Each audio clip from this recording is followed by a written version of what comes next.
This story is titled, I Gave My Parents $2,000 every month for 3 years. But when I came for Christmas, they kicked me out. So I took my revenge. Hey everyone, before we jump into today's video, I need your help. We've noticed the channel is losing some traction, and subscribing is one of the best ways you can support us. It's quick, free, and it helps us keep bringing you awesome content. Your support means the world. Let's keep this channel growing together. Thanks so much. Now let's start the video. Man, I never thought I'd be typing this out at 2 a.m., sitting in my home office. But after the shit show that went down this Christmas, I need to get this off my chest. Been lurking on this sub for months, reading other people's stories, thinking, damn, at least my family's not that bad. Well, turns out I was wrong. So fucking wrong. For context, I'm 34, and I've spent the last 8 years climbing the ladder in medical device sales. You know those crazy expensive machines and implants that keep people alive in hospitals? That's my world. And let me tell you, it wasn't handed to me on a silver platter like my parents seem to think. First year in the business, lived out of my 2008 Honda Civic. No joke. Commission-only sales are brutal when you're starting out. Imagine trying to convince surgeons to trust you with their patients' lives when you're sleeping in a Planet Fitness parking lot and showering at the gym.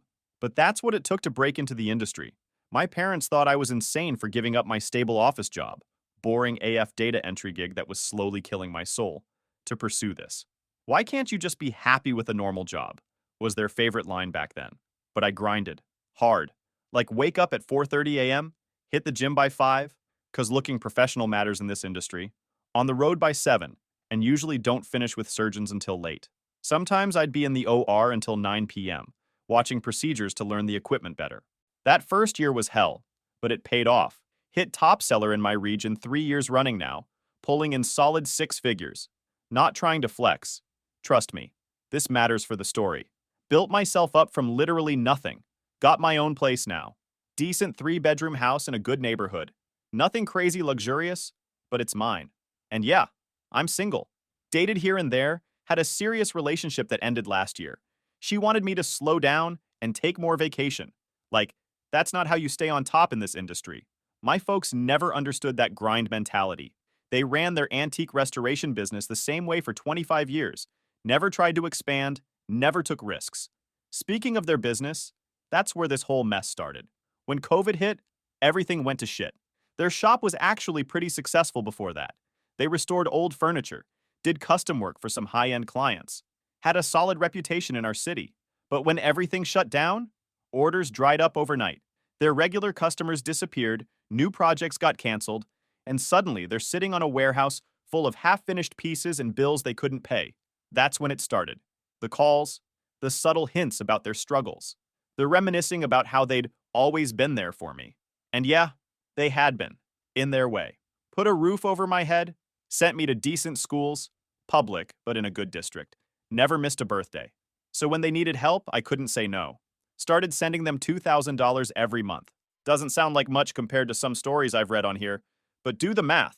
That's $24,000 a year. $72,000 over 3 years. Could have bought a Tesla with that money. Not that I would, because depreciation is a bitch, but you get the point. At first, it felt good. Like I was finally paying them back for everything. They were so grateful in the beginning. Mom would cry on the phone. Dad would tell me how proud he was. But you know how these things go. Gradually, the gratitude turned into expectation. The thank yous became shorter. The calls started focusing more on what they needed next. The part that really gets me? My brother Jake. Dude's 31, lives in their basement with his gaming setup and his streaming career that makes about enough to buy a pizza every month. But somehow, I'm the bad guy. Because I occasionally mention that $2,000 is a lot to send every month. Meanwhile, he's posting on Instagram about his hustle and grind with pictures of his setup and his energy drinks. Real hard worker, that one. I used to defend him when we were kids. He was my little bro, you know? When he got bullied in high school for being the weird kid who was too into anime, I had his back. When he dropped out of community college because school isn't for everyone, I supported him. Told our parents to give him time to figure his shit out. Well, it's been 10 years, and the only thing he's figured out is how to mooch more effectively. Looking back now, I can see how it all led to what happened this Christmas. The signs were there. The way Mom would slip Jake's career goals into conversation. How Dad started talking about family legacy and supporting each other. The passive-aggressive texts about how some people have it easier than others. I just never thought it would blow up the way it did. Never imagined I'd end up here, typing this out at 2 a.m., trying to make sense of how I gave them $72,000 and somehow ended up being the villain in their story. And that's just the setup. Trust me, it gets so much worse. That $2,000 started feeling less like helping family and more like feeding a black hole. You know that feeling when you're working out and you've got too much weight on the bar? Like you can still lift it, but your form is suffering and you know something's gonna give? That's how this felt. Every single month. My typical day starts at 4:30 a.m. I'm up before the sun, downing pre-workout and hitting golds by 5. Gotta stay sharp in this industry. Surgeons respect you more when you look like you've got your shit together. I'm usually the first one there, doing my routine under those flickering fluorescent lights while the morning crew is still setting up. By 7, I'm showered, suited up, and hitting the road. My territory covers 3 major hospitals and about a dozen smaller surgery centers. Here's what people don't get about medical device sales. It's not just schmoozing doctors. I'm in operating rooms, watching procedures, making sure my equipment works perfectly, because someone's life is literally on the line. One screw up, one moment of not paying attention, and I could lose everything I've built. The pressure is insane. So yeah, maybe I get a little bitter when I'm standing in an OR for 6 hours straight, watching a complex spine surgery, knowing that $2,000 of my commission is going straight to my parents, while Jake's probably still in his pajamas, streaming Fortnite to his 12 followers. No joke, checked his Twitch stats once out of curiosity. Most views he ever got was 15, and pretty sure 3 of those were our cousins. The weekly family calls became this weird psychological warfare. Every Sunday at 7 p.m., like clockwork, Mom would start with the usual stuff. How's work? Am I eating right? Have I met anyone nice? But there was always this undertone, you know? This subtle guilt trip that got less subtle every week. Oh, Ryan, you work so hard. We're so proud of you. Translation: You make good money. Why aren't you sharing more? Jake's been making real progress with his channel. Translation: Your brother needs better equipment. Hint, hint.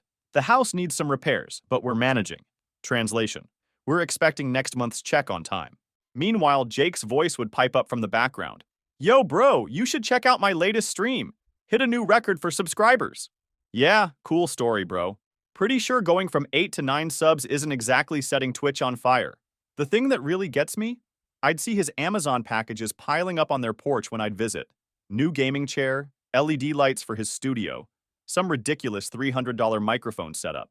All while I'm calculating how many surgeries I need to book to keep up with sending them money. I tried talking to my best friend Mike about it once, during our weekly BJJ session. Started taking classes 2 years ago. Best stress relief ever. He just looked at me like I was insane.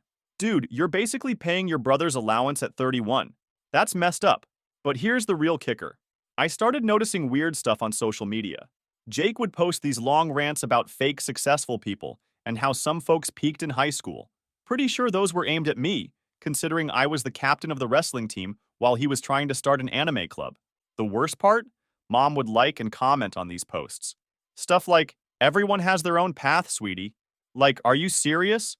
You're endorsing this shit while cashing my checks? Then Jake started this whole entrepreneurship coach thing on Instagram. Posted a picture of himself in front of my Audi that I bought used, BITW, with some BS caption about manifesting success and building an empire. Had to tell him to take it down before my clients saw it. Could you imagine if a surgeon saw that and thought I was associated with his clown show? I started dreading those monthly transfers. Every time I'd hit send on my banking app, I'd feel this knot in my stomach. Started putting off stuff I needed. Delayed getting new suits for work, kept driving on tires that needed replacing, skipped a dental cleaning. All while watching Jake post about his latest investments in his streaming career. The real gut punch came during one of our Sunday calls. Mom was going on about how hard things were, and Jake chimes in with, "Yeah, but at least I'm here for Mom and Dad, not just throwing money at them from a distance." The audacity of this dude, sitting in their basement, contributing nothing, having the nerve to criticize me. So about a week before Christmas, I'm just finishing up a complicated knee replacement case. Shout out to Dr. Anderson, dude's a beast in the OR, when my phone starts blowing up.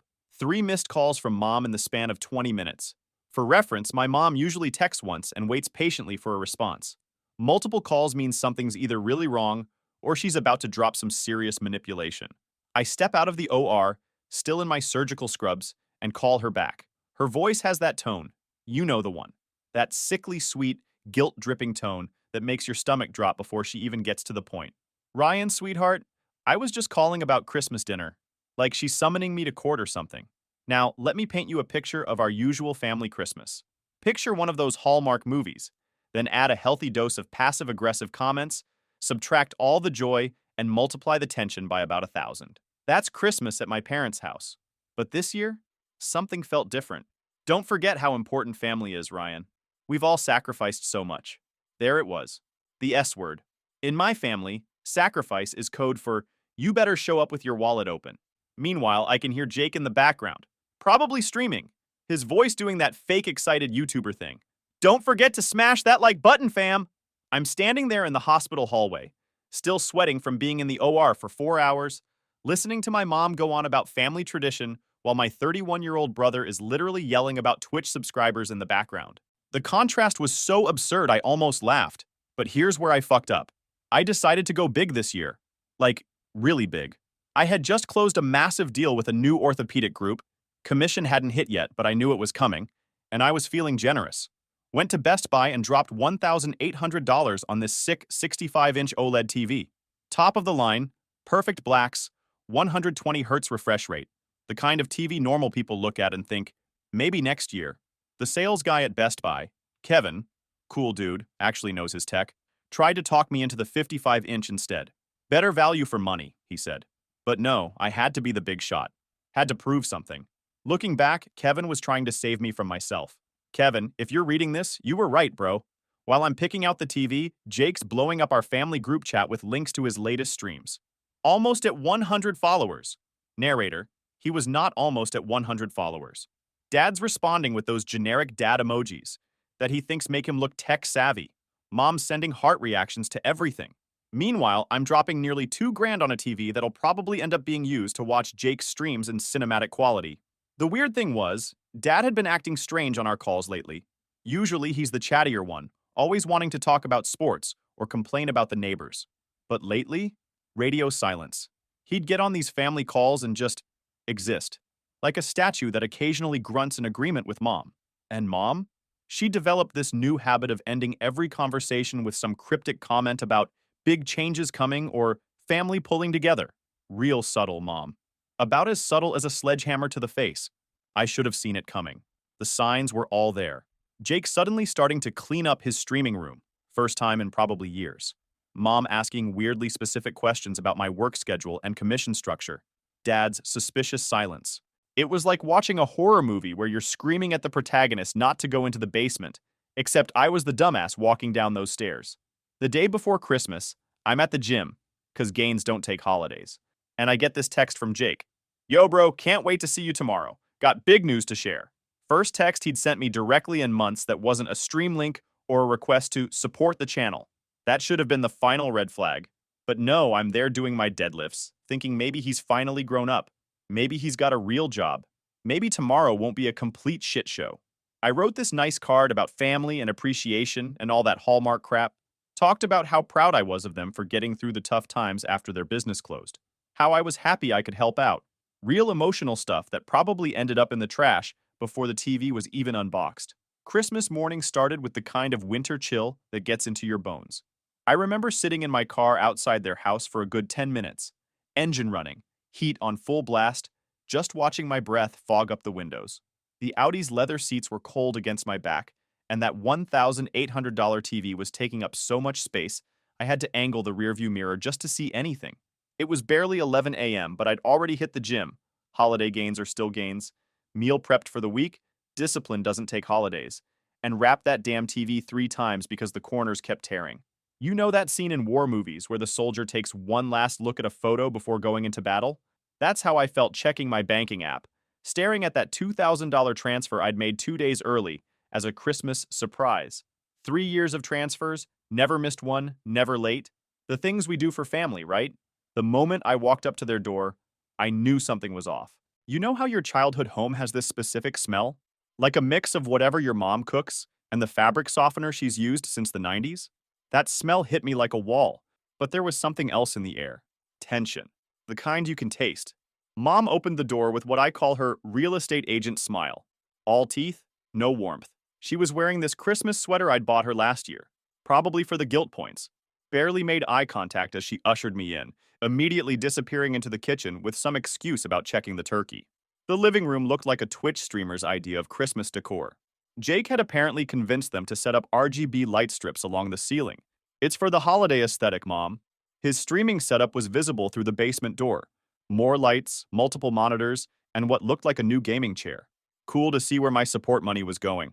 Dad was planted in his recliner, the same one he's had since I was in high school. He gave me this weird nod, like he was acknowledging a stranger at a gas station, not his son on Christmas morning.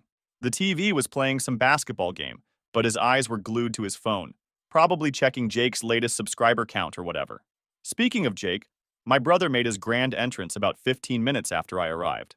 Came strutting up from his basement lair wearing what had to be a knockoff Supreme hoodie and carrying his newest streaming accessory, some kind of professional camera setup that definitely wasn't in the budget I'd heard about. Yo, what's good, family? He had that fake YouTuber voice going, the one he uses in his streams. Probably force of habit at this point. Big bro, looking corporate as usual. That was a dig at my outfit. Nothing fancy, just a decent sweater and jeans.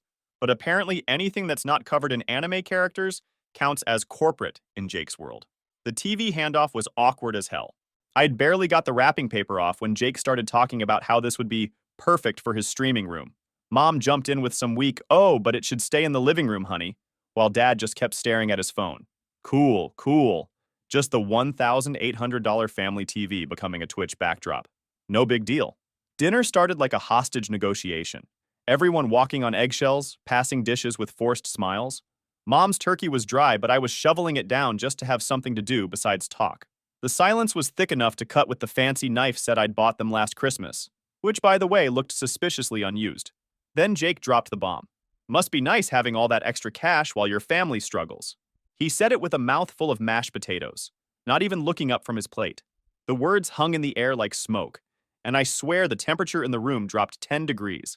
Before I could process that, Dad cleared his throat. You know that sound people make when they're about to say something they've rehearsed? Yeah, that one. Son, we need to talk about the monthly support. I remember putting my fork down. Real slow. Like in those movies where you know shit's about to go down. Mom's hands were fidgeting with her napkin, a tell she's had since I was a kid. Jake had this smirk on his face that I wanted to wipe off with his knockoff Supreme hoodie. We think it's time to adjust the amount, Dad continued, still not making eye contact. Given the current situation, we believe $4,000 would be more appropriate. $4,000. I didn't choke on my food, but it was close. The turkey suddenly felt like sandpaper in my throat. All I could think about was the basic math. That's $48,000 a year. More than some nurses make. More than a lot of people make. Jake needs some startup capital for his career, Mom chimed in, like she was asking me to pass the gravy instead of double my financial support. The streaming industry is very competitive, and proper equipment is essential. I looked around the table. At my dad's new smartwatch. When did he get that? At Jake's designer hoodie. Fake or not, that stuff isn't cheap. At the RGB lit room that looked more like a gaming cafe than my childhood home. 3 years of my support. Of working extra cases, of skipping vacations, of putting off my own life, and this is what it came to. That's when Jake, my dear brother, decided to really twist the knife. Yeah, bro, not everyone can sell out for a corporate job. Some of us are trying to build something real here. You ever have one of those moments where you can actually feel your blood pressure rising? Where you can hear your heartbeat in your ears? Where everything gets kind of quiet and sharp at the same time? Yeah. Welcome to my Christmas. I told them I will think about it, and just left. After that Christmas disaster, I spent the next few days in a fog. You know that feeling after a bad breakup where everything feels slightly unreal? Like that, but worse because it's your own family that just tried to financially hijack you. I threw myself into work, picked up extra cases.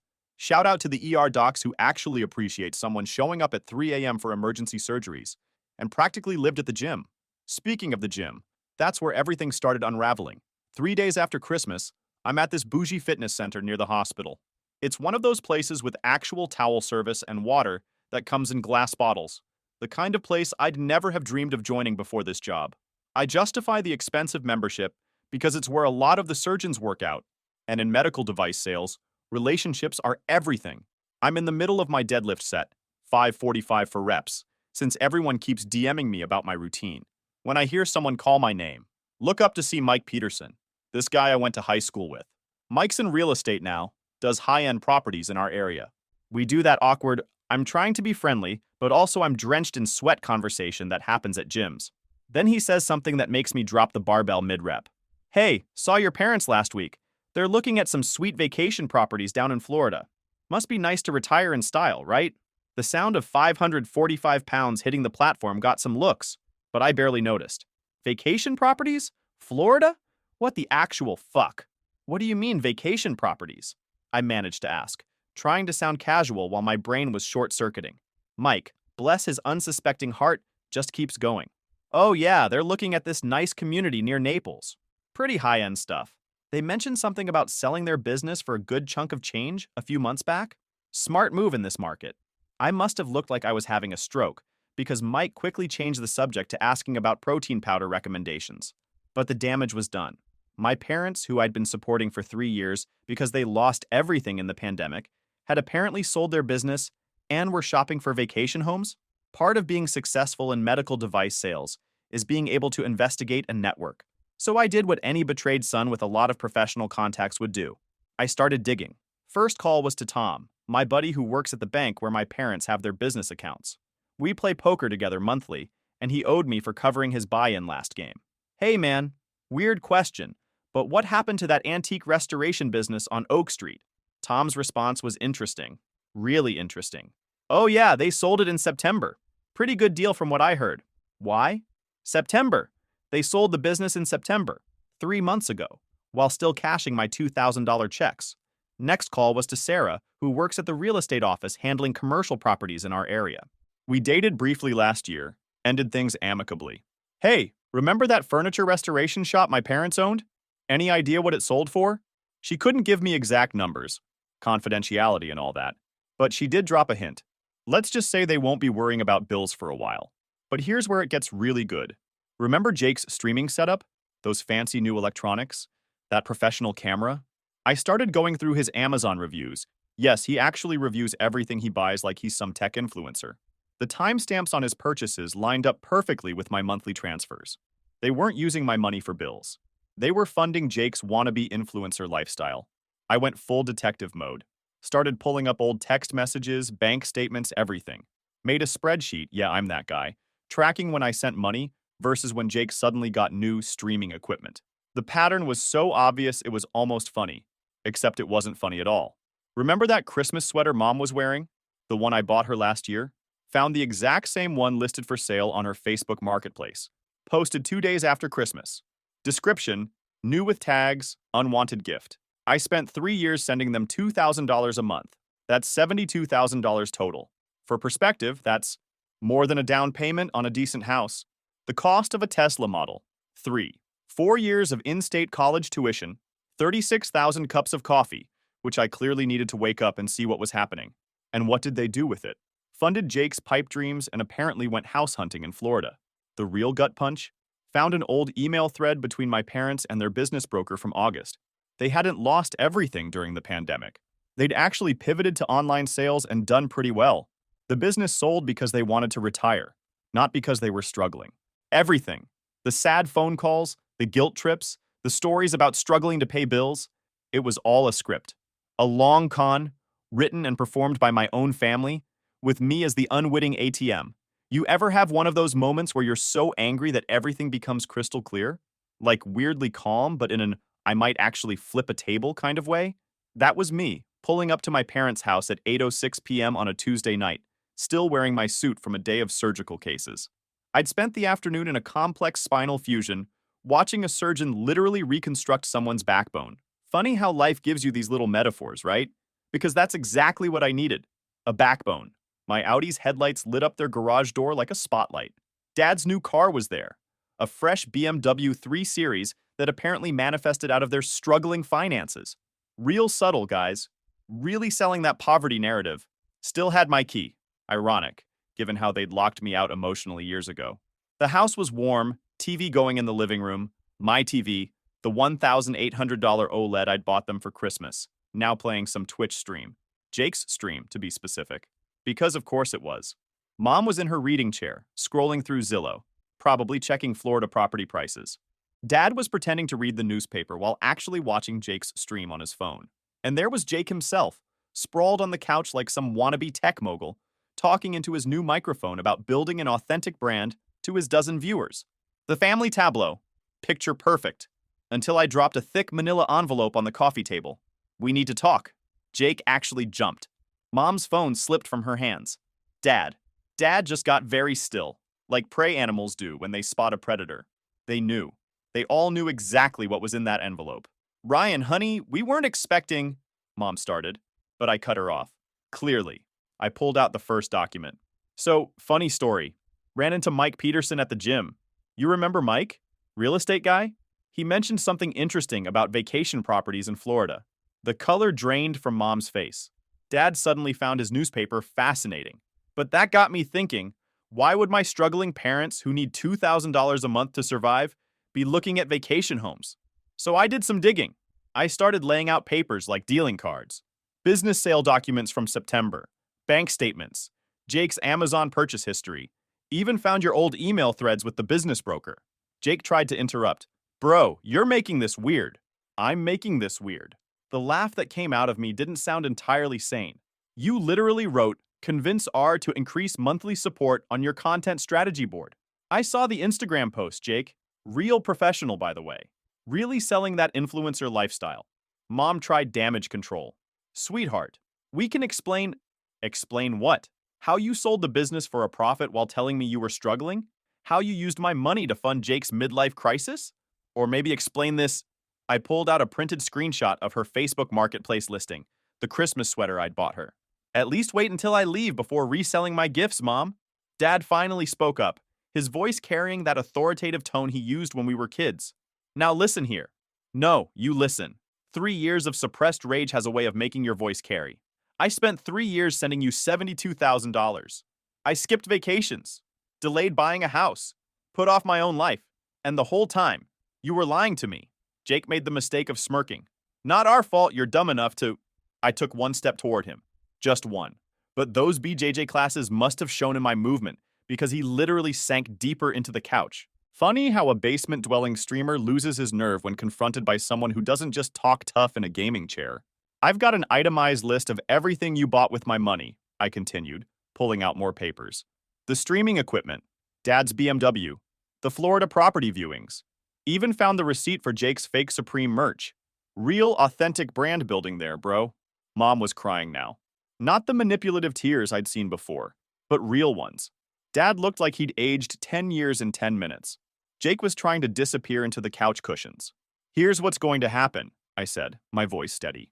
The monthly transfers stop today. I've already set up alerts with my bank. Any attempts to guilt trip me, manipulate me, or squeeze more money out of me will result in me posting every single piece of evidence I have online. Every receipt, every lie, every manipulation. I'm sure Jake's 12 followers would love to see how authentic his brand really is. The silence was deafening. Even Jake's stream chat had gone quiet, probably wondering why their favorite content creator was suddenly looking like he'd seen a ghost. Ryan, please, Mom tried one last time. We're family. No, I replied, gathering my documents. Family doesn't do this. Family doesn't lie, manipulate, and steal from each other. You're not my family. You're just people who saw me as an ATM. I walked out, leaving them with their fake Supreme merch, their BMW payments, and their Florida dream homes. The last thing I heard was Jake's stream notification. DankMemer420 has unfollowed. Perfect fucking ending. Final update. It's been 6 months since the confrontation. And let me tell you how it all went down after I cut them off financially. First, Jake's streaming career imploded. Turns out when you can't keep buying new equipment and paying for bot followers, it's hard to maintain the illusion of success. His subscriber count, the real ones, not the bots, dropped from his peak of 15 to a solid 3. Pretty sure one of those is his alt account. Then, the truth about their struggling business started spreading in our community. Remember my friend Mike from the gym? Turns out real estate agents talk. A lot. Soon everyone knew how they'd sold the business for a profit while still taking money from their son. The looks they get at church must be interesting. The Florida dream home? Gone. Their realtor friend, who's now my realtor friend, funny how that works, told me they had to pull out of all property viewings. Apparently their retirement fund wasn't as robust as they thought once they lost their monthly Ryan supplement. But here's the best part. 3 weeks ago, I'm finishing up a complex case at the hospital. 12-hour surgery. The kind that reminds you why you got into medical device sales in the first place. Saving lives, making a difference, all that good stuff. I check my work email afterward, and there it is. A message from mom sent to my company email, because I'd blocked her everywhere else. The subject line? We need to talk. Urgent family matter. The email was a masterpiece of desperation. Turns out Jake's car wasn't the only thing they bought on credit. That BMW Dad was so proud of, also financed. The new furniture they bought for their imaginary Florida home? Credit cards. They'd been living large on the assumption that their personal ATM, me, would keep dispensing cash. Now they're drowning in debt. Real debt. Not the fake kind they pretended to have before. Jake had to sell his streaming setup piece by piece on eBay. Saw the listings. It's painful how much technology depreciates. He's working at GameStop now, which would be ironic if it wasn't so sad. Apparently, telling customers why they should buy the extended warranty isn't quite as glamorous as being a Twitch star. Mom's email ended with a proposal. If I agreed to help them temporarily with their bills, they'd give me partial ownership of their house. You know, the house they claimed they might lose? The one that's probably mortgaged to hell by now? Hard pass. I sent back a one-line reply. New phone. Who dis? Petty? Maybe. Satisfying? Absolutely. Last I heard, Jake's trying to rebrand himself as a financial advisor on TikTok, because apparently giving advice about money is his thing now. His first video? How to build wealth through family connections. The audacity is almost impressive. Mom still sends the occasional text from new numbers. Last one said they're ready to rebuild our relationship on new terms. Yeah, the terms where their ATM got shut down and they actually have to live within their means. Tough terms, those. The TV I bought them for Christmas? They tried to sell it on Facebook Marketplace last week. Listed it as, like new, barely used, $2,000 OBO. Kinda like our relationship. They tried to squeeze more value out of it than it was worth and ended up with nothing.